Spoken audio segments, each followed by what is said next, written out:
লোকসভা ভোটের দামামা বেজে গিয়েছে সারা দেশ জুড়ে যে দামামা বেজে গিয়েছে। ইতিমধ্যে যে সমস্ত প্রার্থী আছে এবং তারা ইতিমধ্যে বিজেপির তরফ থেকে নাম প্রকাশ করা হয়েছে। 4 জন যদিও প্রার্থীর নাম এখনো পর্যন্ত ঘোষণা হয়নি। আমাদের বারাসাত অর্থাৎ 17 নম্বর লোকসভা কেন্দ্র বারাসাত, এবং সেই বারাসাত কেন্দ্রে ইতিমধ্যেই বিজেপি তাদের ভরসা রেখেছে স্বপন মজুমদারের উপর।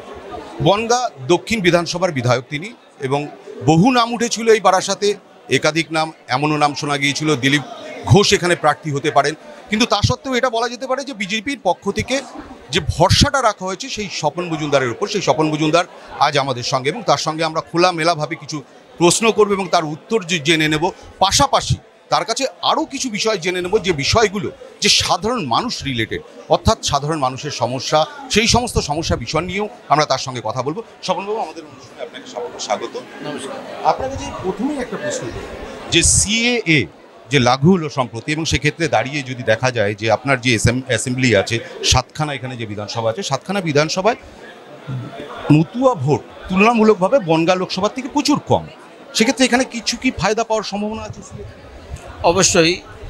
আমি পরিসংখ্যান করে যেটা দেখেছি, 24%-এর বেশি এসসি এবং মতুয়া ভোটার আছে, যারা মেজর সংখ্যা উদ্বাস্তু। দ্বিজাতির ভিত্তিতে যখন দেশ ভাগ হয় তখন কেউ এদের কথা ভাবেনি যে বাংলাদেশ, আফগানিস্তান এবং পাকিস্তানে যে সংখ্যালঘু বা হিন্দু ভাই বোনেরা আছে তাদের কি হবে যদি তারা সেখানে বসবাস না করতে পারে। তো তারা যে ভুলটা করেছিল, নরেন্দ্র মোদী সেটা শুধরে সিএ বিল পাস করে সেটা লাগু করেছে। আমি দায়িত্ব নিয়ে বলছি, অ্যাজ এ বিধায়ক এবং বারাসাত লোকসভার ক্যান্ডিডেট হিসাবে, আর বিজেপি দল করি যেহেতু, বিজেপি দলের হয়ে আমারও রেসপন্সিবিলিটি আছে। যারা উদ্বাস্তু সমাজের মানুষ তারা সবাই নিঃশর্ত নাগরিকত্ব পাবে। তৃণমূলের পক্ষ থেকে তো বারবার বলা হচ্ছে কোনো নাগরিকত্বের আবেদন আপনারা করবেন না, কারণ নাগরিকত্বের আবেদন যদি করা হয় সেক্ষেত্রে নাগরিকত্ব বাতিল হতে পারে, এবং সেটা করায় তৃণমূল বাধা দিচ্ছে। এবং হিন্দুদের মধ্যেও প্রচুর অংশে দেখা যাচ্ছে যে তাদের ভিতরে একটা দ্বিধা ভাব চলে এসেছে। এটা কি কোনো ইম্প্যাক্ট ফেলতে পারে? কিছু পড়বে না। এটা টিএমসি ভোটের আগে তাদের নোংরা রাজনীতির একটা ছাপ রেখে যেতে চাইছে। তারা কেন্দ্রীয় সরকারের সঙ্গে আলোচনা করে এর সঠিক দিশা কেন বের করেনি, কেন বিরোধিতা করেছে। আর চরকের খাতিরে ধরে নিলাম মমতা ব্যানার্জি বলছে ভোটার কার্ড, আধার কার্ড আছে, আবার কিসের নাগরিকত্ব লাগবে। তো আমরা এই সীমান্তবর্তী শহরে যারা বসবাস করি তাদের চাকরি হলে বা পাসপোর্ট করতে গেলে, ভেরিফিকেশন করতে গিয়ে ডিআইবি 71 সালের আগের দলিল, 47 সালের আগের দলিল, কাগজপত্র চাইছে কেন? তার জবাব মমতা ব্যানার্জি দিক। আপনি বললেন যে ভোটের আগে তৃণমূল এটা ট্রাম্প কার্ড হিসেবে খেলছে, সেক্ষেত্রে তো বিজেপির বিরুদ্ধেও তো এই অভিযোগটা ওঠে যে ভোটের আগে সিএটাকে ট্রাম্প কার্ড হিসেবে ব্যবহার করছে ভোটের বেনিফিটটা পাওয়ার জন্য। সম্পূর্ণ ভিত্তিহীন। 2014 সালে নরেন্দ্র মোদী প্রধানমন্ত্রী হয়নি, তখন এই বারাসাতের কাছারি ময়দানের প্রথম ঘোষণা করে গিয়েছিলেন যে ভারতীয় জনতা পার্টি ক্ষমতায় আসলে আমরা নাগরিকত্ব দেব যারা উদ্বাস্তু। তখন তিনি প্রধানমন্ত্রী হয়নি। পরবর্তীতে 2019-এ আবার ক্ষমতায় এসে তিনি তার কথা রেখেছেন। তিনি সিএ বিল পাস করেছেন, নাগরিকত্ব যে রুলস লাগু করেছেন, এবং আগামী দিনে সবাই নাগরিকত্ব পাবে। মমতা ব্যানার্জির দল কি বললো না বললো আমাদের কিছু যায় আসে না। সেন্ট্রালে আমরা 400-র বেশি আসন নিয়ে আসবো এবং বাংলা আগামী দিন দখল করব। বাংলার মানুষ শান্তিতে থাকবে, নাগরিকত্ব পাবে। দখল করবেন যখন বলছেন, সেক্ষেত্রেই বলি যে আপনার আজকে সকালবেলা, কালকে রাত্রেবেলা আপনাদের জেলা পার্টি অফিসে আপনার বিরুদ্ধে পোস্টার পড়েছে যে এই প্রার্থী আমরা চাই না, সেটা বিষয় নিয়ে কি বলবেন? সম্পূর্ণ টিএমসির খেলা, নোংরা খেলা ওদের। ওরা দেখবেন বিজেপি যেখানেই কোনো মিটিং মিছিল করবে নির্লজ্জের মতন সেখানে শয় ফ্ল্যাগ ফেস্টুন লাগাবে। এদের স্বভাবেই আছে সেটা। বিজেপি এখানে কার্যালয় করছে, তাদের বদনাম করতে হবে, সেই স্বভাব থেকে তারা করছে। চোর কি চুরি করা ছাড়তে পারে? আপনি যদি বলেন যে এটা আপনার তৃণমূলের খেলা, সেক্ষেত্রে যদি একটা প্রশ্ন ওঠে, আজ গতকাল রাত্রেবেলায় আপনার জেলা পার্টি অফিসে পোস্টার পড়েছে, আজকে 11:30 পর্যন্ত সেই পোস্টার খোলার মতন আপনাদের কোনো কর্মীর সাহস হয়নি যে সেই পোস্টারটা খোলা। 11:30 পর্যন্ত একটা জেলা পার্টি অফিসে পোস্টার পড়ে রইল, অথচ একজনও খুললো না। এটা কি করে বলছেন তৃণমূলের? দেখুন, এটা জেলা পার্টি অফিস নয় আমাদের, এটা আজকে নতুন আমরা উদ্ঘাটন করলাম। এখানে আমাদের কার্যকর্তারা থাকে না, অবভিয়াসলি যারা আমরা 11টার পরে প্রোগ্রাম রেখেছি, যখন এসেছে চোখে পড়েছে তখন সেটা তুলে দিয়েছে, এটা স্বাভাবিক ব্যাপার। নার্কোটিক্সের বিষয়টা সবাই বলছে, তৃণমূলও বলছে, সেই বিষয়ে আপনার কাছেও আমি জানতে চাইবো যে নার্কোটিক্সের বিষয়টাকে আপনি যদি একটু ক্লিয়ার করে বলেন। পরিষ্কার কথা, 2016 পর থেকে বিজেপির একাধিক লিডারকে, কার্যকর্তাকে এনডিপিএস অ্যাক্টে কেস দেওয়া হয়েছে। আমার পিছনে ষড়যন্ত্র করা হয়েছিল। আপনারা সকলে জানেন টিএমসি শক্তঘাটি বনগা ছিল, আর সেই বনগা বর্তমানে 6টা বিধায়ক, একটা এমপি কাম মিনিস্টার হয়েছে। কিন্তু এই বাকি 5 জন বিধায়ক আর এমপি কিন্তু ওই লড়াইতে তখন ছিল না। আমি স্বপন মজুমদার ছিলাম লড়াইতে।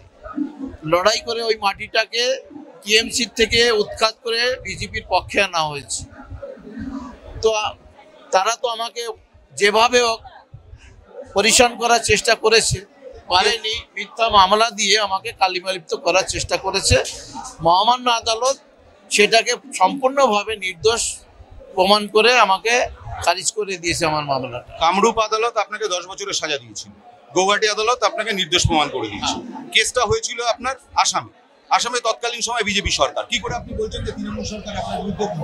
দেখুন, আমি প্রফেশনালি সিভিল কন্ট্রাক্টর, ব্যবসা সূত্রে প্রত্যেকটা প্রদেশে আমাকে যেতে হয়। আমি অবভিয়াসলি লোকাল থেকে টিকিট কাটি, আমি কোথায় যাই, কি করি। আপনার পিছনে ষড়যন্ত্র করা যেতে পারে। ট্রেনে যাত্রা করছি, সেই ট্রেনের সিটের নিচে একটা পরিত্যক্ত ব্যাগ, সেখানে কিছু পাওয়া গিয়েছে বলে আমাকে কাউকে ফোন করতে না দিয়ে নিয়ে গিয়ে কেস দেওয়া হয়েছে। টোটাল ষড়যন্ত্র করে করা হয়েছে। সেখানেও বাংলার কিছু অফিসার ডিউটি করেছে, তাদের দিয়েই ম্যানিপুলেট করে করানো হয়েছে। রেল ডিপার্টমেন্ট সেন্ট্রালে বিজেপি, তার কিছু অফিসার অ্যাকুমুলেট হচ্ছে আপনার সঙ্গে, আপনি বলছেন তারা ষড়যন্ত্র করছে। তাহলে কি তৃণমূলের সঙ্গে বিজেপির যে মানে সেটিং তত্ত্ব যেটা বাজারে হয় সেটা কি? রেল মিনিস্টার এক সময় মমতা ব্যানার্জিও ছিল, তার আমলে চাকরি দেওয়া লোকও তো হতে পারে। আপনার বিরুদ্ধে বারবার বিভিন্ন বিতর্ক তৈরি হয়। আপনি যখন বিধানসভায় দাঁড়িয়েছেন সেই সময় আপনার শিক্ষাগত যোগ্যতা নিয়ে আরটিআই করেছিল তৃণমূল, এবং আপনার 8 পাসের সার্টিফিকেট নিয়ে তারা বলেছিল এটা জাল, স্কুল থেকে তৈরি করা হয়নি। তারপরে আপনি উচ্চ মাধ্যমিকে পরীক্ষায় বসলেন। এখনো পর্যন্ত সবাই জানে মাধ্যমিক উচ্চ মাধ্যমিক পরীক্ষায় বসেছেন, কিন্তু রেজাল্ট কি হয়েছিল আজ পর্যন্ত কেউ জানে না। এটা কিন্তু একটু জানতে চাই। রেজাল্ট পাস এবং ফার্স্ট ডিভিশনে পাস করা হয়েছে, ঠিক আছে। আপনারা এবার হলফনামায় হায়ার সেকেন্ডারি পাসই দেওয়া হবে। আরেকটা প্রশ্ন, টিএমসি কোশ্চেন হটাবে, কিছু যায় আসে না, আমার কাছে পুরো এভিডেন্স আছে।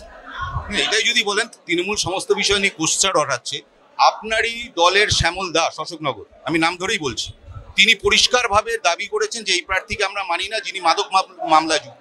সেক্ষেত্রে কি বলবেন? দলের বিরুদ্ধে আগে তো পরে অন্য দলের বিরুদ্ধে লড়বেন। আপনার নিজের দলেই তো বিভিন্ন জায়গায় দেখা যাচ্ছে গোষ্ঠীদ্বন্দ্ব রয়েছে, প্লাস আপনার বিরুদ্ধে বিভিন্ন রকম ভাবে অভিযোগ তোলা হচ্ছে। দেখুন, শ্যামল দাসকে আমি ব্যক্তিগতভাবে চিনি না, আমি বলতে পারবো না তিনি আমার সম্পর্কে কতটা জানেন তাও আমি জানি না। আমি শ্যামল দাসকে বলবো আমার সম্পর্কে আগে জানুন, দরকার হলে আমার বিধানসভা, আমার লোকসভায় একবার একটু ঘুরে আসুন, তারপরে আপনারা আমার সম্পর্কে কমেন্ট করলে আমি খুব খুশি হব। এখানে 3 বার জিতেছেন কাকলি ঘোষ দস্তিদার।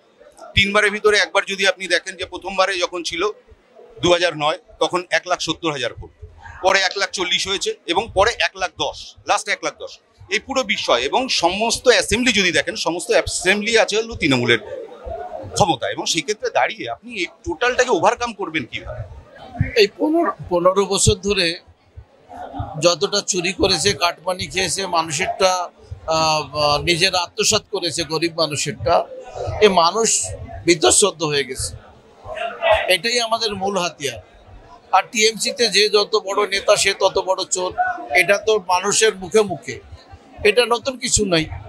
অতএব এই নিয়ে আমাদের কোনো, আমি মনে করি কাকলি ঘোষ দস্তিদার আমাদের প্রতিদ্বন্দ্বিতার মধ্যেই আসবে না। এবার অধিকাংশ সিনেমা সাধারণ মানুষের ক্ষেত্রে খুব একটা ভালো মেসেজ দেয় না, আবার অনেক সিনেমা মেসেজ দেয়। সম্প্রতি একটা সিনেমা হয়েছিল জওয়ান, আপনি দেখেছেন কিনা জানি না। জওয়ান সিনেমায় একটা জায়গায় লাস্ট সিনে ছিল যেই আঙ্গুল, একটা সাধারণ মানুষের আঙ্গুল, এটা অনেক কিছু বদল ঘটিয়ে দেয়। এবং যারা আপনারা প্রার্থী আমাদের কাছে ভোট নিয়ে, সাধারণ মানুষের কাছে ভোট নিতে যাবেন, তাদের কাছে সেই সব সাধারণ মানুষের প্রশ্ন করা উচিত যে তারা যদি জয়ী হয় সেক্ষেত্রে সেই সাধারণ মানুষের জন্য কি করবে। সেই ক্ষেত্রে সেই প্রশ্নটা আমাদেরও আছে যে আপনি যদি কখনো জয়ী হন বা এখান থেকে জয়ী হন, সেক্ষেত্রে সাধারণ মানুষের জন্য কি কি করবে।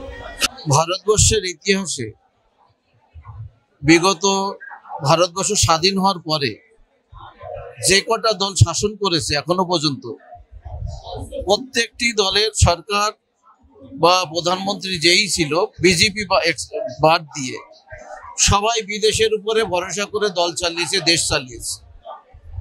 একমাত্র দল বিজেপি দল যাদের মেরুদণ্ড সোজা আছে, সবকা সাথ সবকা বিকাশ সবকা বিশ্বাস, এই নারা দিয়ে সকলকে সঙ্গে নিয়ে সকলের মঙ্গল কামনা, সকলের উন্নয়ন করে দেশকে এগিয়ে নিয়ে যাবে, সেই স্লোগান দেন নরেন্দ্র মোদীজি।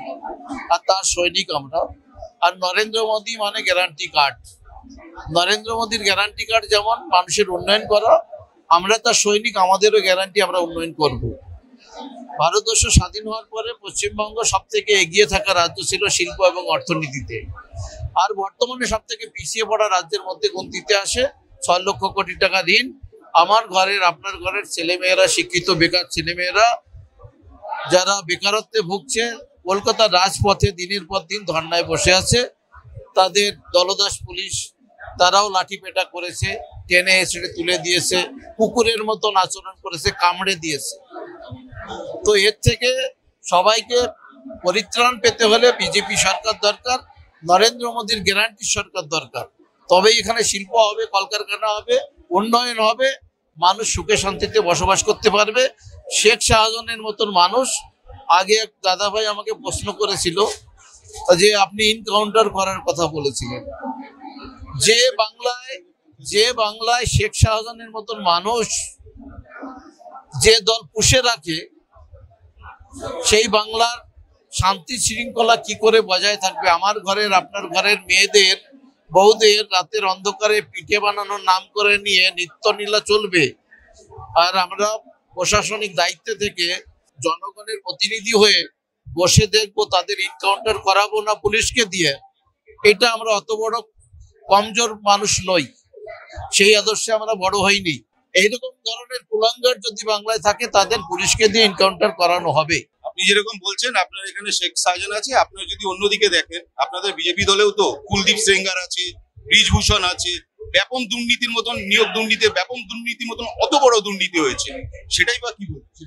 একদম প্রশ্নগুলো ভিত্তিহীন। কুলদীপ সিং আছে, কুলদীপ সেঙ্গার, কুলদীপ সিঙ্গার, আর একটা নাম বললেন আপনি, ব্রিজভূষণ। সমস্ত বজরং পুনিয়ার থেকে সবাই ভারত সরকারের কাছে ফিরিয়ে দিয়েছে, তারপরেও তার বিরুদ্ধে কোনো ব্যবস্থা নেওয়া হয়নি, শুধু ফেডারেশন সরিয়ে দেওয়া হয়েছে। মমতা ব্যানার্জি তো সেটাও করে না, জেলখানায় পুরো মন্ত্রিসভা বসিয়ে রেখে দিয়েছে। বিজেপি তো তাকে সরিয়ে দিয়েছে, সাসপেন্ড করে যখন যে অন্যায় করে।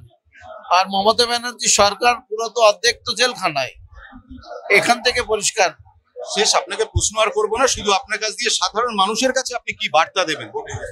সাধারণ মানুষকে আমি অনুরোধ করব, আপনারা পশ্চিমবঙ্গের বিগত ভারতবর্ষ স্বাধীন হওয়ার পর থেকে 3টি সরকারকে দেখেছেন, তাদের শাসন ব্যবস্থা দেখেছেন, তাদের উন্নয়নও দেখেছেন, আর তাদের অপকর্মও দেখেছেন। তো এর থেকে আপনাদের কাছে বিশেষ করে আবেদন রাখবো, ভারতীয় জনতা পার্টি, নীতি আদর্শবান পার্টি এবং তার প্রধানমন্ত্রী, যশস্বী প্রধানমন্ত্রী নরেন্দ্র মোদীজি, যার স্লোগান সবকা সাথ সবকা বিকাশ, না খাएंगे না খানে দেंगे, সেটা মানে খাবার নয়, ঘুষ, কাটমানি। প্রধানমন্ত্রী তো 80 কোটি মানুষকে ফ্রি রেশন ব্যবস্থা দিয়েছে, আর এই মিথ্যাচার সরকার সেটা নিজেদের নামে চালায়। প্রধানমন্ত্রী গরিব মানুষের থাকার জন্য ঘরের পয়সা দিচ্ছে, আর এরা নিজেদের নামে সেটা চালাচ্ছে। প্রধানমন্ত্রী স্বাস্থ্য পরিষেবার জন্য আয়ুষ্মান ভারত কার্ড দিয়েছে, এরা সেটাকে নাম পরিবর্তন করে নিজেদেরটা চালাতে গিয়ে গরিব মানুষের উপকারের থেকে অপকার বেশি করছে, পরিষেবা পাওয়া যাচ্ছে না। এই সব থেকে আপনারা যদি পরিত্রাণ পেতে চান, ভারতীয় জনতা পার্টির ঝান্ডার নিচে পদ্মফুল প্রতিষ্ঠিতে ভোট দিন, ভারতীয় জনতা পার্টিকে জিতান, নরেন্দ্র মোদীর হাত শক্ত করুন। পৃথিবীর বুকে সর্বশ্রেষ্ঠ নেতা হিসেবে সবাই মেনে নিয়েছে, তার নেতৃত্বে আমাদের ভারতবর্ষ আরো এগিয়ে যাক, আমরা সকলে সুখে শান্তিতে বসবাস করতে পারবো। এই আশা রেখে সকলকে ভারতীয় জনতা পার্টির বিজেপির পদ্মফুলে ভোট দেওয়ার আহ্বান জানাচ্ছি আপনাদের টিভি চ্যানেলের মাধ্যমে। ধন্যবাদ। এতক্ষণ আমরা কথা বলছিলাম স্বপন মজুমদারের সঙ্গে, তার পরিষ্কার বক্তব্য যেটা, যে নরেন্দ্র মোদীর যে আদর্শ সবকা বিকাশ সবকা সাথ সবকা বিকাশ, এই বিকাশের উপরে ভর করেই কিন্তু আগামী দিনে তার পথ চলা শুরু, এবং সেক্ষেত্রে দাঁড়িয়ে সাধারণ মানুষের কাছে আপিল যেন তাকে জয়ী করা হয়, এবং সেই ক্ষেত্রে জয়ী হলে একটা স্বচ্ছ সরকার হবে, সে দাবি তিনি জানালেন। দীপ সেনের সঙ্গে বিশ্বজিতের রিপোর্ট, সময় কলকাতা।